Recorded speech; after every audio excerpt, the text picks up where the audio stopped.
Miroborobo saingy amin'ny ampahany ihany ny sehatrasan'ireo mpandraharaha malagasy mandeha ilaka ny fanazavan'ny filohan'ny fifim-pamaha. Any amin'izy ireo ny finiavana sy ny ezaka saingy tsy misy tosika avy amin'ny fanjakana izany.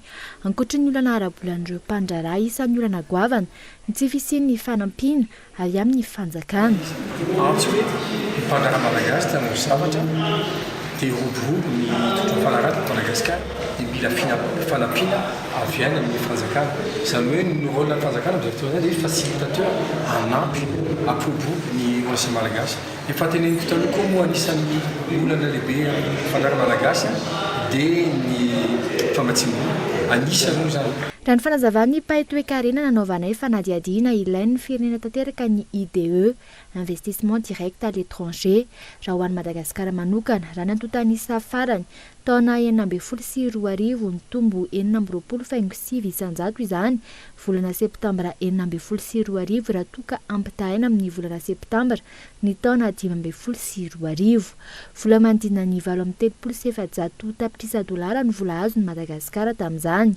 Fa ankoatra ny fampiroboroboana ny fampiasam-bola ny ivelany, lahara-pahamiana ny fampiroboroboana ny fampiasam-bola amin'ny alalan'ireo mpandraharaha eto an-toerana. Ny fiantsoana fanasana ny vahiny tonga ampiasa vola eto satria na tiatsika na tsy tiatsika dia misy fiantraikany foana amin'ny toe-karena ny atao hoe IDE, investissement direct étranger. Ny fiantsoana an'izany nefa tsy azo atao mihitsy manao hoe satria efa antsoina ny vahiny dia atao ambanin-javatra ny teran-tany satria ny teran-tany ny tena tompon'ity firenena ity. Ary rehefa misy fomba fanaovana calcul amin'ny lafiny économique ny atao hoe PNB, produit national brut. Rehefa produit national brut dia ny teran-tany malagasy no jerena amin'izay fotoana izay. Noho izany amiko tsy maintsy atao io. Ilaina ny fiarovana ny mpandraharaha ary tokony hanao an'izany ny fanjakana malagasy.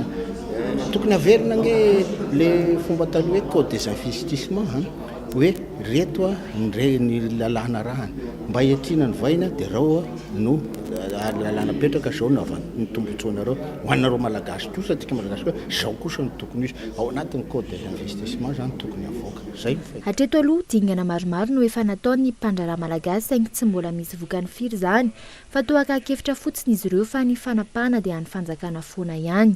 Fa ankoatra ny tsy fisian'ny fanampiana izay dia eo ihany koa ny fisian'ireo mpandraharaha tsy ara-dalàna manodidina ny roa tapitrisa mahery izay tsy mandoa hetra amin'ny fanjakana.